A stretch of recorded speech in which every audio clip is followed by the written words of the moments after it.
ধর্ষণ ডাকাতি বাড়ায় প্রতিবাদী সমাবেশ। বরিশালে সড়ক অবরোধ করে শিক্ষার্থীদের বিক্ষোভ। জননিরাপত্তা নিশ্চিতে সরকারকে কঠোর হওয়ার আহ্বান। দক্ষিণাঞ্চলের গ্রাম আদালতের কার্যক্রমে ভাটা। ছোটখাটো মামলা গড়াচ্ছে জেলা আদালতে। সরকারের পৃষ্ঠপোষকতার অভাবকে দুষছেন বাসিন্দারা। ফগার মেশিন হ্যান্ড স্প্রেতেও মিলছে না সুফল। মশার উপদ্রবে অতিষ্ঠ বরিশাল নগরীর বাসিন্দারা। দিনেও জ্বালিয়ে রাখতে হচ্ছে কয়েল। পরিস্থিতি আরও অবনতির শঙ্কা। এবং ইলিশ উৎপাদন বাড়াতে 1 মার্চ থেকে মাছ ধরায় নিষেধাজ্ঞা সফল করতে চলছে প্রচারণা। সব জেলের প্রণোদনা নিশ্চিতে তালিকা হালনাগাদ করার দাবি। আমন্ত্রণ সময় সংবাদের নিয়মিত আয়োজন। বিভাগীয় সময়ে থাকছি সপ্তাহের 7 দিন ভিন্ন ভিন্ন বিভাগের সংবাদ নিয়ে। আজ থাকছে বরিশাল বিভাগ, সঙ্গে আছি আমি ওমর ইনান। সারা দেশে আইন শৃঙ্খলা পরিস্থিতির অবনতি হওয়ায় বরিশালে সড়ক অবরোধ করে বিক্ষোভ করেছেন শিক্ষার্থীরা। সকালে শহরের হাতেমালি কলেজ চৌমাথা সড়ক অবরোধ করেন সাধারণ শিক্ষার্থীরা। ধর্ষণ, ডাকাতি, ছিনতাইয়ের ঘটনা বেড়ে যাওয়ায় উদ্বেগ জানান তারা। দ্রুত আইন শৃঙ্খলা পরিস্থিতি নিয়ন্ত্রণে আনতে না পারলে ছাত্র সমাজ আবারও রাজপথে আন্দোলন গড়ে তুলবে বলেও হুঁশিয়ারি দেন তারা। ঘণ্টাব্যাপী সড়ক অবরোধে বরিশাল কুয়াকাটা মহাসড়কে সৃষ্টি হয় যানজট। অন্যদিকে শহরের শহীদ মিনার প্রাঙ্গণেও প্ল্যাকার্ড হাতে অবস্থান কর্মসূচি পালন করেন বিভিন্ন সংগঠন। জননিরাপত্তা নিশ্চিতে সরকারকে আরও কঠোর হওয়ার আহ্বান জানান বক্তারা।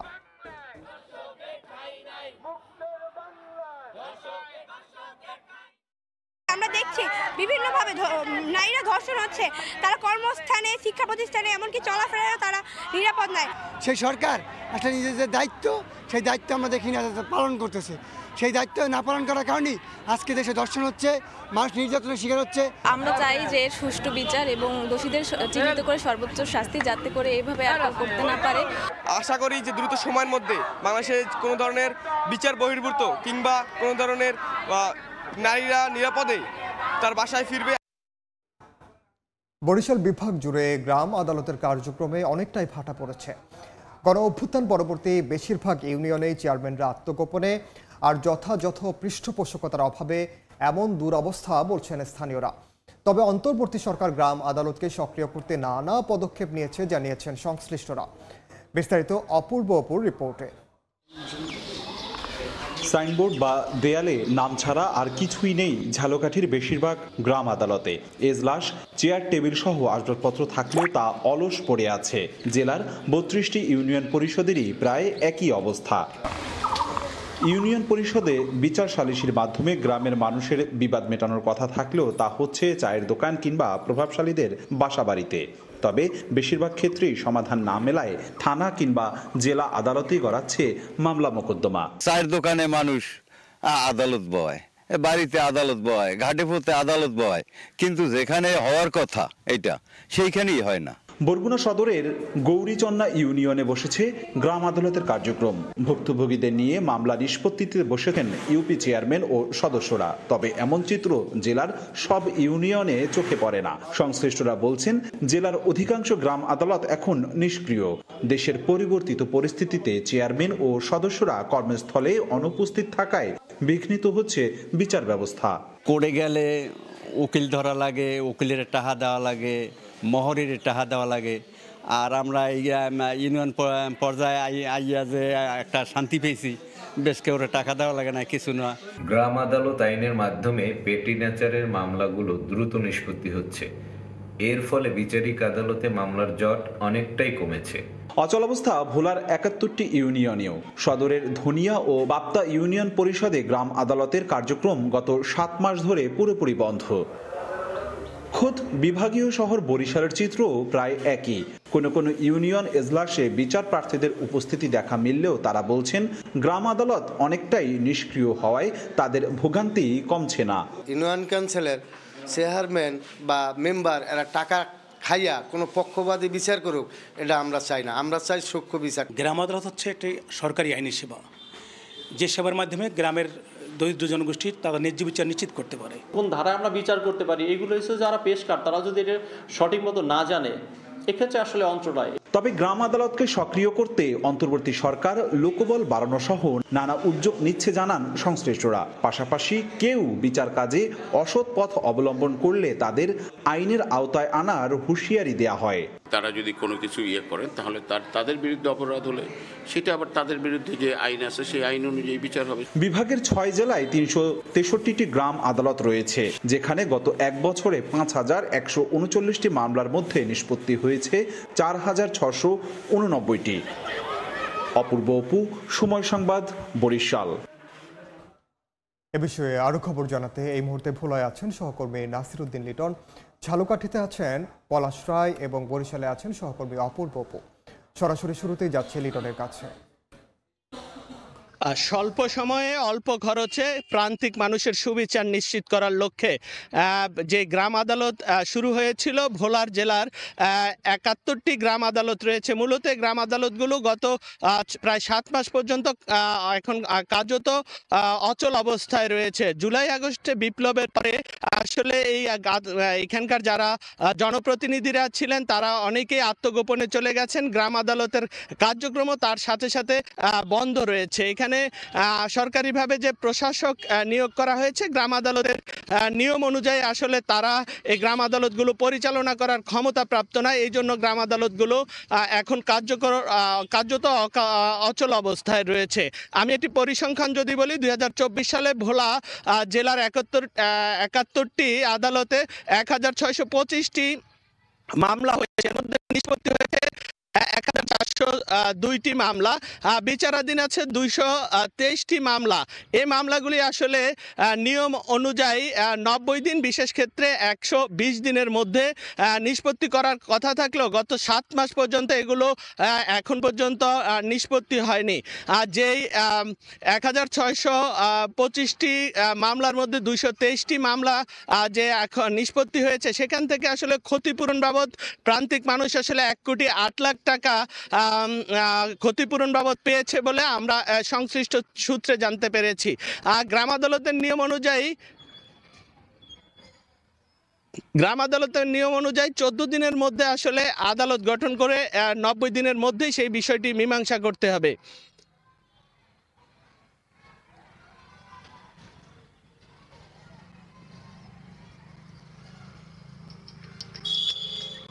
এখানে আমরা এই বিভিন্ন ইউনিয়ন পরিষদ ঘুরে যে তথ্যটি আসলে জানতে পেরেছি যে এখানে বিচার প্রার্থীদের যে বিষয়টা রয়েছে সেই বিষয়টা আসলে ঝালকাঠি সদরের 8 নং গাবখান ধারসি ইউনিয়ন পরিষদে এই ইউনিয়নের স্থানীয় যত বিবাদ ছিল সেটা কিন্তু গ্রাম আদালতের মাধ্যমে সমাধান হতো সবচেয়ে বেশি, এখন স্থবির হয়ে পড়েছে। শুধু এই ইউনিয়ন পরিষদটি নয়, ঝালকাঠি জেলার 32টি ইউনিয়ন পরিষদের এই যে গ্রাম আদালতের অবস্থা কিন্তু এখন ভেঙে পড়েছে। বেশ কিছু ইউনিয়ন পরিষদ ঘুরে আমরা জানতে পেরেছি যে এখানকার যে জনপ্রতিনিধিরা রয়েছে, এখন যারা চেয়ারম্যানের দায়িত্বে রয়েছেন, তারা কিন্তু এখন পর্যন্ত গুছিয়ে উঠতে পারেনি। তাছাড়া জনপ্রতিনিধিদের মধ্যেও সমন্বয়হীনতা রয়েছে, যে কারণে এখন কিন্তু এখানকার যে স্থানীয় বিবাদগুলো রয়েছে, ছোটখাটো যে স্থানীয় গ্রামবাসীর মধ্যে বিবাদ হচ্ছে, সেগুলো কিন্তু মামলা মোকদ্দমায় গড়িয়েছে। স্থানীয়রা আমাদের কাছে এমনটি জানিয়েছে যে এতে করে মামলায় গড়ানোর ফলে কোর্ট কাচারি এবং পুলিশে যেতে তাদেরকে বাড়তি অর্থ খরচ করতে হয়। অনেকে আবার এই অর্থ খরচ করতে না পেরে তারা কিন্তু ন্যায় বিচার থেকে বঞ্চিত হয়, যেটা আগে স্থানীয়ভাবে এই ইউনিয়ন পরিষদগুলোতে গ্রাম আদালতের মাধ্যমে সমাধান করা যেত, এখন কিন্তু সেটা হচ্ছে না। এখন দিন দিন মানুষের এই মামলা মোকদ্দমার প্রবণতা বেড়েছে। এতে করে কিন্তু স্থানীয়দের মধ্যে শত্রুতাও কিন্তু বেড়েই চলেছে। অপরদিকে আমরা শুধু এই যে গত 5 তারিখই নয়, এর আগেও কিন্তু এরকম অবস্থা তৈরি হয়েছে, কিছুটা মানে শেষের দিকে কিন্তু এরকম স্থবিরতা সৃষ্টি হয়েছে। এ ব্যাপারে আমরা কথা বলেছিলাম ইউনিয়ন পরিষদের সচিব সহ প্রশাসনিক কর্মকর্তাদের সাথে, তারাও বিষয়টি স্বীকার করেছেন যে বর্তমান প্রেক্ষাপটে এমনটা তৈরি হয়েছে। তবে খুব শীঘ্রই এই পরিস্থিতির পরিত্রাণের জন্য আসলে বেশ কিছু সরকারি প্রকল্প বা কর্মশালার আয়োজন করা হচ্ছে, খুব শীঘ্রই এই অবস্থা কেটে যাবে। তো এবারে আমরা জানবো বরিশালের খবর। এখানে রয়েছেন সহকর্মী অপূর্ব অপু, যাচ্ছি তার কাছে। অপু, আদালতকে সক্রিয় করতে চায় অন্তর্বর্তী সরকার এবং এই ভাবনাই কিছুক্ষণ আগে এখানকার চেয়ারম্যান আমাদেরকে নিশ্চিত করে জানিয়েছেন। আমি এই মুহূর্তে আছি বরিশালের বাকেরগঞ্জ উপজেলার রঙ্গশ্রী ইউনিয়ন পরিষদের ঠিক সামনেই ভবনের সামনে রয়েছে। আমরা দেখেছি কিছুদিন আগে বিভাগীয় একটি সম্মেলন হয়েছে, সেখানে অতিরিক্ত সচিব পদমর্যাদার একজন প্রধান অতিথি হিসেবে উপস্থিত থেকে তারা বরিশাল বিভাগের 6 জেলা থেকে 365টি ইউনিয়নের বিভিন্ন প্রতিনিধিদেরকে সেই সম্মেলনে অংশগ্রহণ করিয়ে এই গ্রাম আদালতকে তারা সক্রিয় করতে চাচ্ছেন। তারা বলছেন যে আগের যে কোনো সময় থেকে গ্রাম আদালত এখন অনেক বেশি সক্রিয় এবং এই গ্রাম আদালতের মাধ্যমে তারা গ্রামের প্রত্যন্ত অঞ্চলের মানুষের তারা যে নানান ধরনের সমস্যাগুলো থাকে সেগুলো কিন্তু আসলে সমাধান করে থাকে। এবং জানেন যে বরিশাল বিভাগে 6টি জেলা রয়েছে এবং এই 6টি জেলায় তারা বলছেন যে 2024 সালের ফেব্রুয়ারি থেকে ডিসেম্বর মাস পর্যন্ত মামলার যে সংখ্যা সেটি আসলে অনেক বেশি ছিল। সেখানে প্রায় 5,500-এর মতন মামলা ছিল, তার মধ্যে 4,500-এর মামলাই তারা নিষ্পত্তি করতে সক্ষম হয়েছে। এবং তবে বেশ কিছু জটিলতা তার কথা বলছেন, যারা বিচার কার্যক্রম পরিচালনা করতে গিয়ে নানান ধরনের সংকট তাদের রয়েছে, তাদের বসার জায়গা নেই, তাদের নিরাপত্তা দেবার জন্য গ্রাম পুলিশ সংকট রয়েছে, নানান logistic support, computer, table, chair বা এই যে লজিস্টিক সাপোর্ট যেগুলো রয়েছে সেগুলো নানান ধরনের সংকট রয়েছে। সংকট থাকার কারণে তারা আসলে ঠিকভাবে পরিপূর্ণভাবে এখানে তারা আসলে সেবাটি দিতে পারছে না। সেই বিচার কার্যক্রম পরিচালনা করতে তাদের বেগ পেতে হয়। অন্যদিকে যারা বিচার প্রার্থী রয়েছে তাদের পক্ষ থেকেও নানান ধরনের অভিযোগ রয়েছে।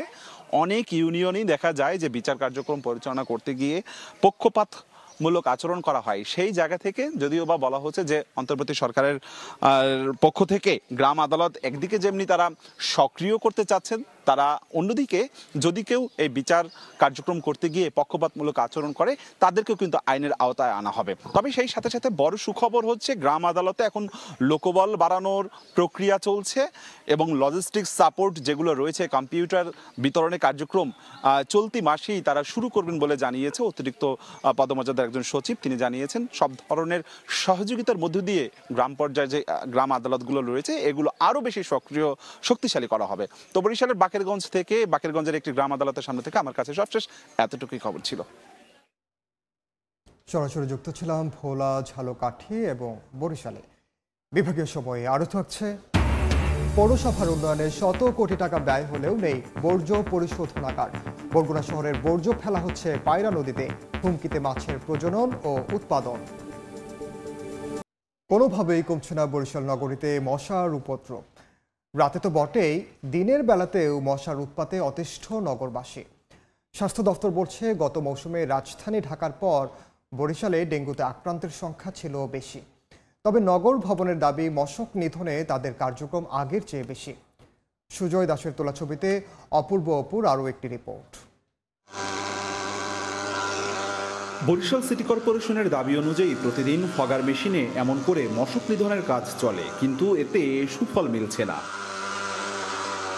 মশার উপদ্রবে অতিষ্ঠ নগরবাসী। তারা বলছেন রাতে কিংবা দিনে মশার যন্ত্রণা থেকে নিস্তার মিলছে না। 58 বর্গ কিলোমিটারের মহানগরীর 30টি ওয়ার্ডেই বেড়েছে মশার উৎপাত। এ থেকে বাঁচতে দিনেও কয়লা জ্বালিয়ে রাখতে হচ্ছে। সময় মতো ময়লা আবর্জনা না সরানোয় জন্ম নিচ্ছে মশার লার্ভা। নগরীর ড্রেনগুলোর অল্প পানিতে ভাসছে এসব মশা। অতিরিক্ত দিনেও মশারি টেনে ঘুমান লাগে। কয়েল ধরালেও এ মশা দূর হয় না, শুধু ধোঁয়াই দেখা যায়, কিন্তু কোনো মশা নিধনের আলামত আমরা পাচ্ছি না। শহর জুড়ে পরিষ্কার পরিচ্ছন্নতা চললেও লোকবল সহ নানা সংকটের কথা জানায় নগর ভবনের পরিচ্ছন্নতা বিভাগ। আর স্বাস্থ্য দপ্তর বলছে গত মৌসুমে রাজধানী ঢাকার পর সবচেয়ে বেশি ডেঙ্গুতে আক্রান্ত হয় বরিশালী। ম্যাক্সিমাম খালি শুকিয়ে গেছে, যেসব জায়গায় পানি জমে আছে ওইসব জায়গায় কিছু মশার উপদ্রব সৃষ্টি হয় এবং সেইটা আমাদের উপরে সেই প্রভাবটা পড়ে। মোটামুটি সারা বছর ধরেই আমরা ডেঙ্গু রোগী পাচ্ছি। সচেতন হওয়ার জন্য তো মশা নিয়ন্ত্রণ করা একেবারে অতি অপরিহার্য। তবে নগর ভবনের নির্বাহী প্রধানের দাবি মশার উপদ্রব ঠেকাতে 18টি ফগার মেশিন ও 60টি হ্যান্ড স্প্রে মেশিনে মশা নিধন কার্যক্রম চলছে। সপ্তাহে একদিনের জায়গায় হয়তো 5 দিন বা 4 দিন তাদের সাথে পরামর্শক্রমে আমরা আরো এই মাত্রাটা বাড়িয়ে দিব। গত বছর বরিশাল জেলায় মশাবাহিত ডেঙ্গু রোগে আক্রান্ত হয় প্রায় 2,500 মানুষ। এর মধ্যে শের-ই-বাংলা মেডিকেল কলেজ হাসপাতালে ভর্তি থাকা অবস্থায় মৃত্যু হয় 45 জনের। অপূর্ব অপু, সময় সংবাদ, বরিশাল। বরগুনার আমতলী পৌর শহরের বর্জ্য ফেলা হচ্ছে পায়রা নদীতে। এতে পরিবেশের পাশাপাশি দূষিত হচ্ছে নদী। স্থানীয়দের অভিযোগ, গত 3 দশকে পৌরসভার উন্নয়নে শত কোটি টাকা ব্যয় হলেও শুধুমাত্র দায়িত্বহীনতার কারণেই নির্মাণ করা হয়নি বর্জ্য পরিশোধনাগার।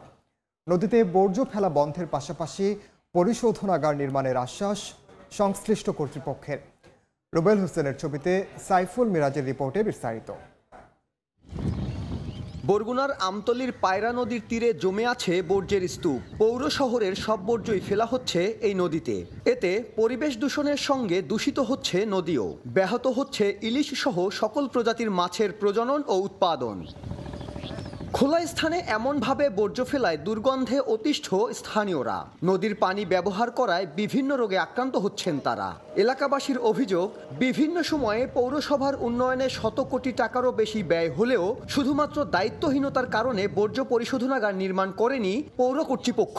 পৌরসভার ময়লা আসে এই জায়গায় যা ট্রাক করে ফালাই দিয়ে চলে যায়, কিন্তু আসলে তো এটা নদীরও অনেক ক্ষতি হইতে আছে। টোটাল 26 বছর পৌরসভার বয়স, কিন্তু 2015 সালে পৌরসভাটা প্রথম শ্রেণীতে উত্তীর্ণ হয়েছে, কিন্তু এখন পর্যন্ত একটা ডাম্পিং স্টেশন করে নাই। পায়রা নদীতে এই বর্জ্যটা ফালানোর ফলে যেটা হচ্ছে যে নদীর যে মাছ বিভিন্ন বৈচিত্র্যের যে মাছের আধিক্য কমে যাচ্ছে।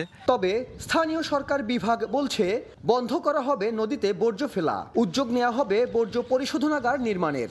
সরকারিভাবে যে নীতিমালা অনুযায়ী এর জমি অধিগ্রহণ কিংবা জমি ক্রয় করে নিজস্ব বর্জ্য ব্যবস্থাপনা কেন্দ্র স্থাপন যথাযথ উদ্যোগ খুব শীঘ্রই নেওয়া হবে। 1998 সালে আমতলী পৌরসভা প্রতিষ্ঠা করা হয়। 2015 সালে উন্নীত হয় প্রথম শ্রেণীর পৌরসভায়। সাইফুল মিরাজ, সময় সংবাদ, Barguna. EDF Aluminium, redefine possibilities. বিভাগীয় সময়ে আরও থাকছে, বাঁশ কাঠের সাঁকো দিয়ে ঝুঁকি নিয়ে যাতায়াত, নেই পর্যাপ্ত পানি ও বিদ্যুৎ সরবরাহ, নাগরিক সুবিধা বঞ্চিত ঝালকাঠি পৌরসভার বাসিন্দারা, উন্নয়নের আশ্বাস। পিরোজপুর পৌরসভার 42টি খালের অধিকাংশই দখল করে গড়ে উঠেছে অবৈধ স্থাপনা। ময়লার ভাগাড়ে পরিণত হয়েছে ড্রেন। জলাবদ্ধতা আর মশার যন্ত্রণায় নাকাল এলাকাবাসী।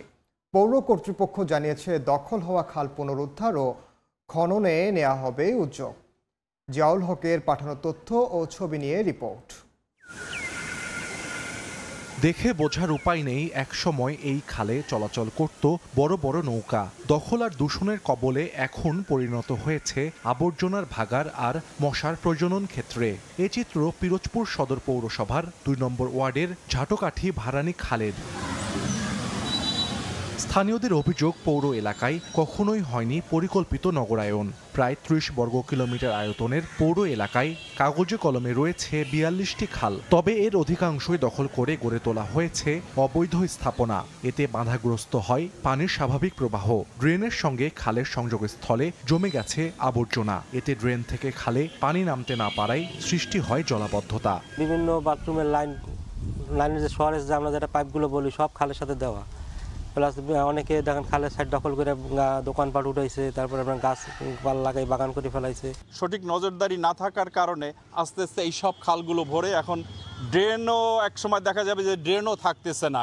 মশা মাছি এবং ময়লা আবর্জনার ভাগাড়ে পরিণত হয়েছে খাল দুটি মৃত প্রায়। জোয়ার ভাটা নাই, তার জন্য পানি সরেও না, দুর্গন্ধ হয়ে যায়, পরিবেশ বিস্তৃত অবস্থা একেবারে। দামোদর নদী এখন খালে ড্রেনে পরিণত হয়েছে, তার শাখা খালের অবস্থা তো আরো খারাপ হয়ে গেছে। এই কারণে অবৈধভাবে আমরা যারা বসবাস করি দুই পাশে অবৈধভাবেই করা হয়েছে। দখল হওয়া খাল পুনরুদ্ধার ও খননের উদ্যোগ নেওয়ার কথা জানাই পৌরসভা। স্থানীয় সরকার পরিষদ অধিদপ্তরের আইপিসিপি প্রজেক্ট আছে, সেখানে আমাদের পিরোজপুর যে এলজিডি প্রতিনিধি আছে, নির্বাহী প্রকৌশলী মহোদয়, তাদের মাধ্যমে আমরা প্রজেক্ট ওখানে প্রেরণ করছি। আশা রাখি সামনে এটা অনুমোদন হলে আমাদের খালগুলো আমরা পুনঃখনন করতে পারবো। জেলা প্রশাসন এবং আমরা এগুলি চিহ্নিত করার, জেলা প্রশাসনের সাথে আমরা এটা চিহ্নিত করার প্রক্রিয়া আছি। চিহ্নিত হয়ে গেলে আমরা এটা উচ্ছেদ অভিযানে যাব। পিরোজপুর পৌর এলাকায় লক্ষাধিক মানুষের বসবাস। সময় সংবাদ, পিরোজপুর। দীর্ঘদিন ধরে নাগরিক সুবিধা বঞ্চিত ঝালকাঠি পৌরসভার সুতালুরি এলাকার বাসিন্দারা। তাদের দাবি, গত 15 বছরে নিয়মিত পৌর কর পরিশোধ করা হলেও অজানা কারণে এলাকায় হয়নি কোনো উন্নয়ন। বিভিন্ন প্রকল্পের মাধ্যমে এলাকার উন্নয়নের আশ্বাস পৌর কর্তৃপক্ষের। পলাশ রায়ের তথ্য ও শামীম হোসেনের ছবি নিয়ে রিপোর্ট।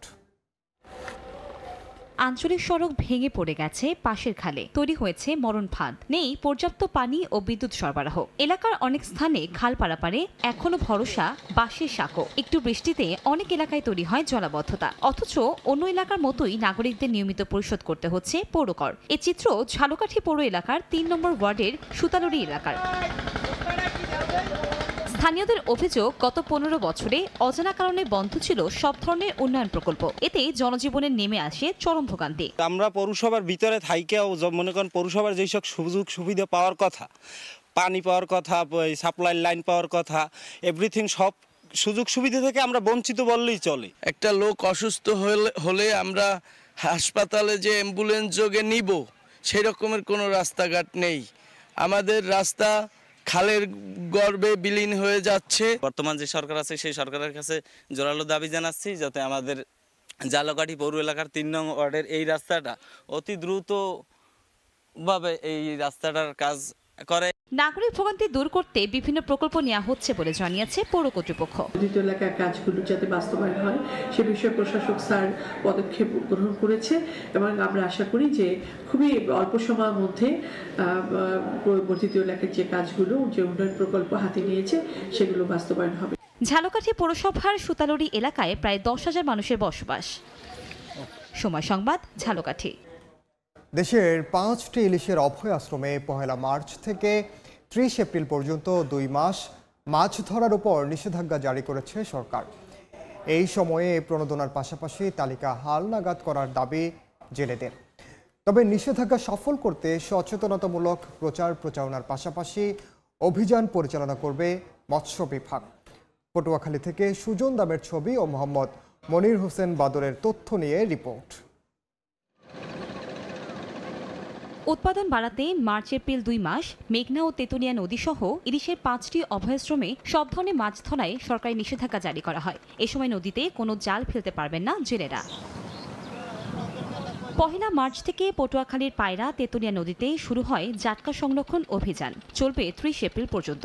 ইলিশের অভয়াশ্রম রক্ষায় নিষেধাজ্ঞা পালনে ইতিমধ্যে ঘাটে ফিরেছে অসংখ্য জেলে নৌকা ও ট্রলার। নিষেধাজ্ঞার কারণে বেকার হয়ে পড়েন তারা। জেলেরা বলছেন, গত কয়েক বছর ধরে জ্বালানি তেল সহ বাজারে নিত্যপণ্যের দাম বৃদ্ধির পাশাপাশি আশানুরূপ মাছ না পাওয়ায় ধার দিনে জর্জরিত তারা। এদিকে নিষেধাজ্ঞা চলাকালীন প্রতি মাসে জেলেদের 40 কেজি হারে চাল দেওয়ার কথা থাকলেও নানা জটিলতায় তা জোটেনি প্রকৃত জেলের ভাগ্যে। তালিকা হালনাগাদের দাবি তাদের। আমরা ঠিকমতো জাল বাইতে পারি না, মাছ ধরতে পারি না, তারপর কিস্তি বা দাস আমাদের সেগুলো ঠিকভাবে দিতে পারি না। কিস্তির জন্য আসলে আমরা পালাই থাকি। চাউল পায় যা টাকা আছে আর চাউল পায়, আমরা জেলে ঠিক মতন চাউল পাই না। অনেক জাইলারা এভাবে কষ্টে ওরা চলে গেছে, যা মাছ ধরিয়াও চলতে পারে না সংসার। সরকারে যে আমাকে যে আবেদন যে জেলে হ্যারে যে চাল দেওয়া হোক, আর যে জেলে নাই হ্যার নাম বাত হয়ে যে। এদিকে অভিযান সফল করতে সচেতনতামূলক প্রচারণা চালাচ্ছে মৎস্য বিভাগ। নিষেধাজ্ঞাকালীন কর্মহীন প্রায় 65,000 জেলেকে প্রণোদনার খাদ্য সহায়তা দেওয়া হবে বলে জানান মৎস্য কর্মকর্তা। আমরা প্রত্যাশা করছি যে বিগত সময়ের মতো 64,771 জেলেদের পরিবারের জন্য ভিজিএফ সহায়তা আসবে। আমাদের এই অঞ্চলের যে জেলে সম্প্রদায় রয়েছে তাদের যে নিবন্ধন কার্যক্রম, এটা আমরা হালনাগাদকরণের কাজ আমরা ইতিমধ্যে হাতে নিয়েছি। জেলায় নিবন্ধিত জেলে রয়েছেন ৭৯,279 জন। সময় সংবাদ, পটুয়াখালী। এবার জেনে নেব বরিশাল বিভাগের গত সপ্তাহের আলোচিত ঘটনা। নিখোঁজের একদিন পর 5 ফেব্রুয়ারি পটুয়াখালীর দশমিনায় একটি তরমুজ ক্ষেত থেকে অটোরিকশা চালক মহিউদ্দিন ইশার মরদেহ উদ্ধার করা হয়। এই ঘটনায় পরিবারের পক্ষ থেকে মামলা করলে রাজধানীর কাফরুল এলাকা থেকে গ্রেফতার করা হয় হত্যায় জড়িত তহিন নামে এক যুবককে। 18 ফেব্রুয়ারি সংবাদ সম্মেলনে পুলিশ জানায়, অটোরিকশা ছিনতাই করতেই ধারালো অস্ত্র দিয়ে কুপিয়ে হত্যা করা হয় মহিউদ্দিনকে।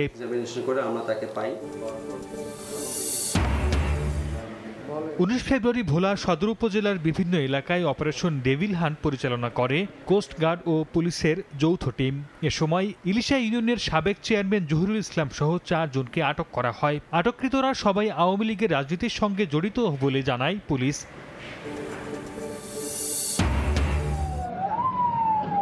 ঝালকাঠি আঞ্চলিক পাসপোর্ট অফিসে 23 ফেব্রুয়ারি ছদ্মবেশে অভিযান চালায় দুদক। এ সময় পাসপোর্ট করে দেওয়ার নাম করে এক দুদক কর্মকর্তার কাছে 12,000 টাকা দাবি করে কাউসার শিকদার নামে এক দালাল। পরে কাউসার সহ 3 দালালকে হাতে নাতে আটক করে দুদক। ভ্রাম্যমাণ আদালতের মাধ্যমে একজনকে 7 দিনের কারাদণ্ড ও অর্থ জরিমানা, অপর 2 জনকে মুচলেকা দিয়ে ছেড়ে দেয়া হয়। বিভাগীয় সময়ের শীর্ষ সংবাদগুলো জানিয়ে দিচ্ছি আরেকবার। ধর্ষণ ডাকাতি বাড়ায় প্রতিবাদী সমাবেশ। বরিশালে সড়ক অবরোধ করে শিক্ষার্থীদের বিক্ষোভ। জননিরাপত্তা নিশ্চিতে সরকারকে কঠোর হওয়ার আহ্বান। দক্ষিণাঞ্চলের গ্রাম আদালতের কার্যক্রমে ভাটা। ছোটখাটো মামলা গড়াচ্ছে জেলা আদালতে। সরকারের পৃষ্ঠপোষকতার অভাবকে দুষছেন বাসিন্দারা। এবং ইলিশ উৎপাদন বাড়াতে 1 মার্চ থেকে মাছ ধরায় নিষেধাজ্ঞা সফল করতে চলছে প্রচারণা। সব জেলের প্রণোদনা নিশ্চিতে তালিকা হালনাগাদ করার দাবি। এই ছিল বিভাগীয় সময়ে। আগামীকাল থাকবো রংপুর বিভাগের আয়োজন নিয়ে। সঙ্গে থাকুন সময়।